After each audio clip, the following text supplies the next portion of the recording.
Mediasi oleh KIP, oleh hakim KIP, hampir full ya itu ruangan itu karena banyak dari KPU juga banyak orang, ya kan. Yang mana di dalam mediasi ini ya sedikit mengerucut ya, artinya ada satu keinginan untuk kooperatif dari KPU untuk menyerahkan beberapa informasi yang kami inginkan. Itu.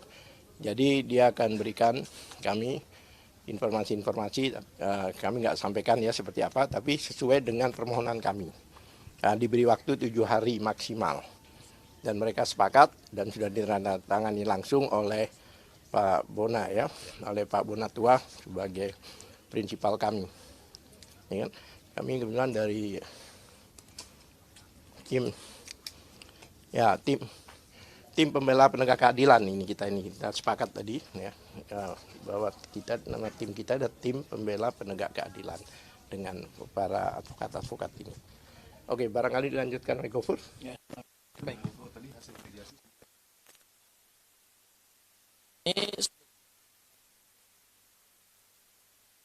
sengketa informasi publik oleh Pak Bonatua, yaitu yang pertama, beliau meminta salinan ijazah Pak Joko Widodo yang sudah dilegalisir ketika mencalonkan diri sebagai calon presiden pada 2014-2019.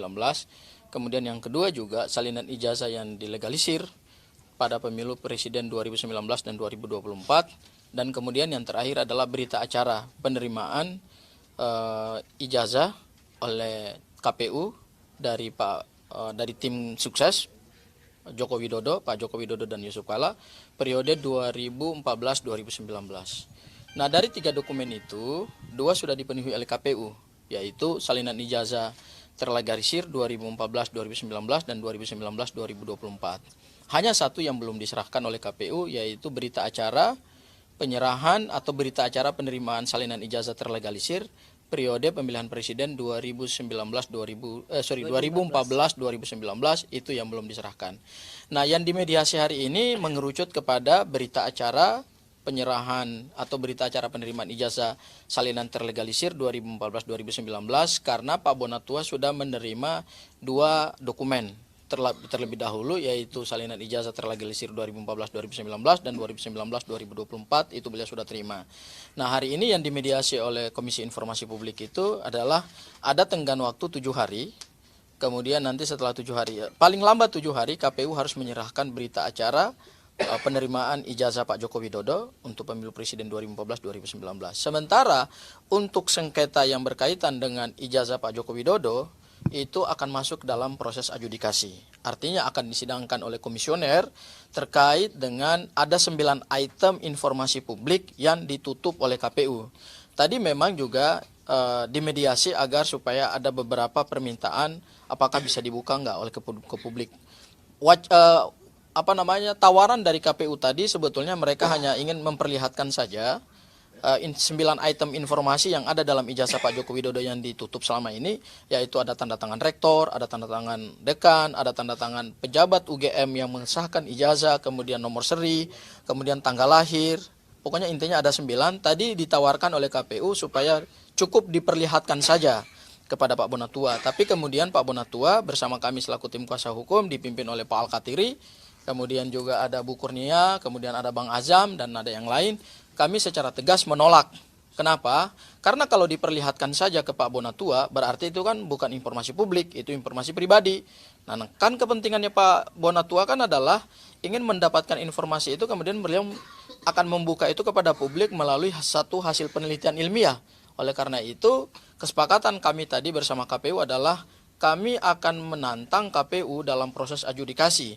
Sehingga nanti ujung daripada proses adjudikasi itu kami harapkan Komisi Informasi Pusat bisa secara imperatif memaksa KPU supaya 9 item yang mereka tutup selama ini itu kemudian bisa dibuka dan diserahkan kepada Pak Bonatua demi kepentingan penelitian ilmiahnya. Mungkin itu yang bisa saya sampaikan ya, mungkin Pak Bu Kurnia bisa tambahkan sama Bang Azam ya. Habis Bang Azam, Bu Kurnia, habis Bu Kurnia baru kemudian ke Pak Bonatua. Ini saya cuma mau menambahkan dari 9 item yang disebut tadi itu kaitannya dengan pasal 4 KIP. Boleh mendapatkan kita, boleh mendapatkan. Jadi kalau boleh mendapatkan nggak perlu harus melihat.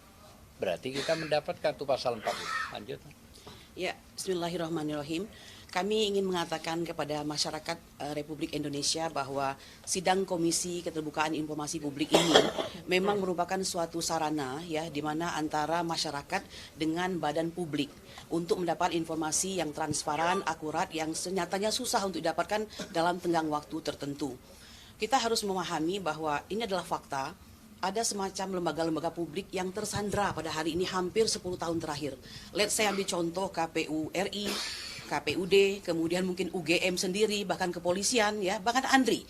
Jadi untuk mendapatkan data dari mereka ini, kadang kita harus melakukan suatu upaya yang sangat keras. Nah, oleh karena itu, karena mungkin kepercayaan publik juga semakin menipis dengan hal tersebut, maka sidang di Komisi Informasi ini adalah merupakan suatu sarana, ya.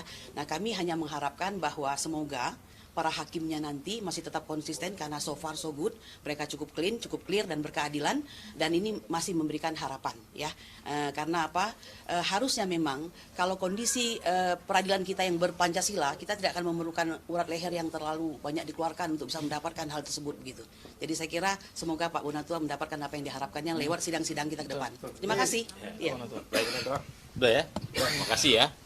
Jadi mediasi tadi kita harus patut apresiasi, dan Komisi Informasi ini menjadi indikator demokrasi, memperjuangkan hak-hak keterbukaan informasi. Jadi kita apresiasi, semoga kiranya nanti Komisi Informasi menjadi pilar nomor 1 terhadap demokrasi Indonesia. Kita tahu selama ini berkat kasus Ijazah ini orang jadi tahu apa itu Komisi Informasi.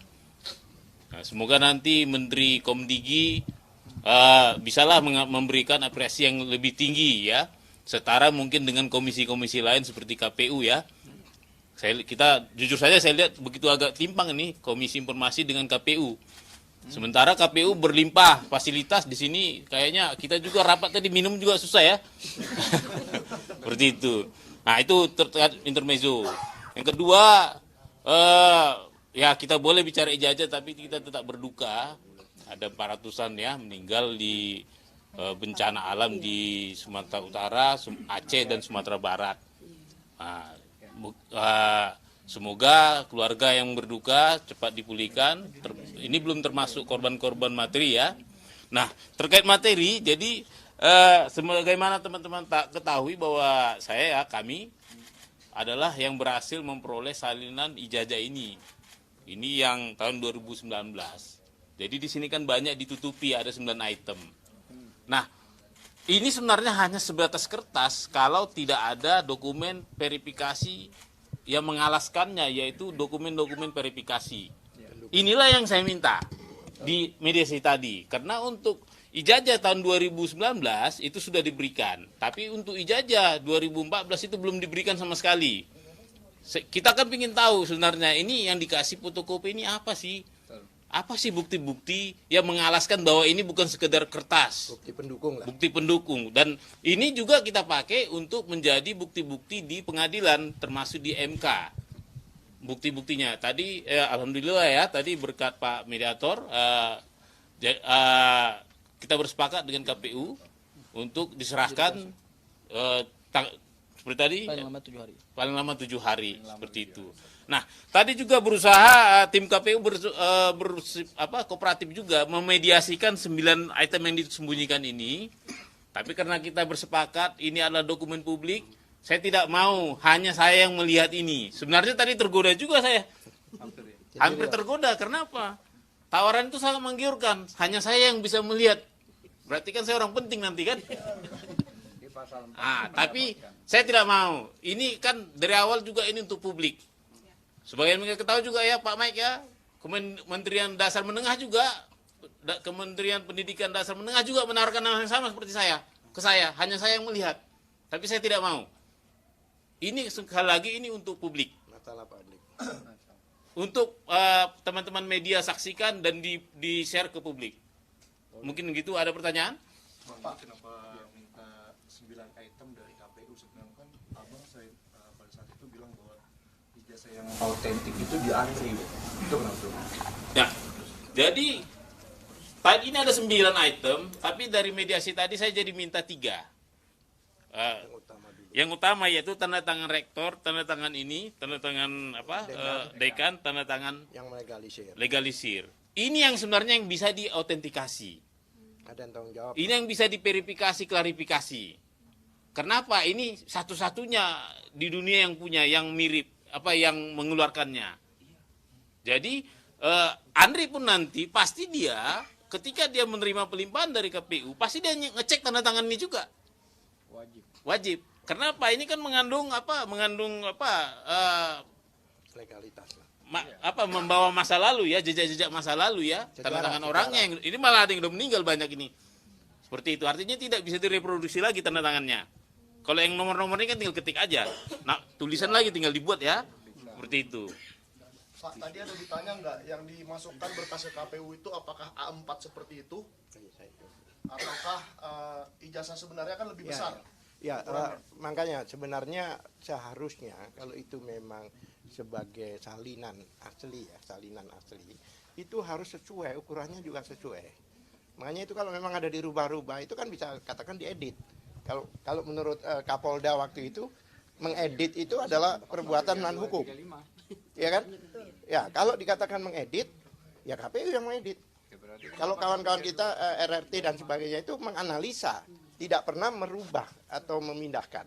Jadi kalau edit itu merupakan perbuatan melawan hukum, maka yang kena adalah KPU. Karena ini menurut kami ini bukan persyaratan yang dikecualikan. Tanda tangan itu nggak ada, baik di Undang-Undang Keterbukaan Publik maupun Undang-Undang Data Pribadi, tidak ada tanda tangan. Kita aja rapat aja kita semua tanda tangan, nggak ada di rapat biasa tanda tangan. Seperti itu. Tadi satu hal lagi yang menarik, KPU hanya mengatakan bahwa Lonatua aja yang boleh melihat, katanya, sesuai pasal 4. Dia hanya satu poin di pasal 4 yang A saja. Padahal di situ ada boleh ini menganalisa, bahkan mendapatkan, tidak dibaca. Jadi hanya informasi aja, bahwa hanya dapat dilihat. Kami suruh waktu itu, tolong baca semuanya dong, jangan separuh-separuh. Terdiam. Ini memang karena dokumen publik ini sudah bikin milik pribadi lagi, tapi milik publik. Nah itu. Ya, mungkin saya mau tambahkan lagi sedikit ya Bang Michael ya, terkait dengan tadi autentikasi ya. Jadi berdasarkan keterangan ahli arsiparis dalam melakukan autentikasi terhadap ijazah terlegalisir fotokopi memang harus disandingkan dengan yang asli. Kenapa? Di situ ada 3 item utama yang akan dilihat. Yang pertama adalah formatnya yang dilihat. Formatnya sesuai nggak dengan asli, ya. Kemudian yang kedua dilihat isinya. Isinya tuh inilah 9 item yang ditutup ini, ya kan, akan diautentikasi rektor yang tanda tangan, dekan yang tanda tangan, pejabat yang mengesahkan, kemudian tanggal pengesahan, kemudian nomor induk ijazah, kemudian tanggal lahir dan seterusnya. Ini namanya isi.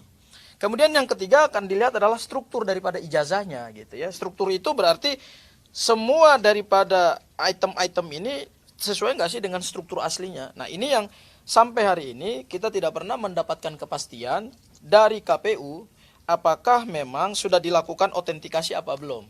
Nah memang sudah terbukti juga di persidangan sebelumnya gitu. Ada keterangan dari pihak pihak KPU bahwa terkait dengan ijazah asli Pak Joko Widodo dengan salinan terlegalisir yang disampaikan kepada KPU sebagai persyaratan menjadi calon presiden 2 periode, itu memang tidak pernah dilakukan autentikasi, yaitu membandingkan asli yang terlegalisir dengan keaslian ijazah fisiknya yang ada di tangan Pak Joko Widodo. Nah ini yang tidak pernah dilakukan autentikasi. Sehingga 9 item yang ditutup ini tidak bisa juga kita pastikan dengan aslinya apa sama apa enggak.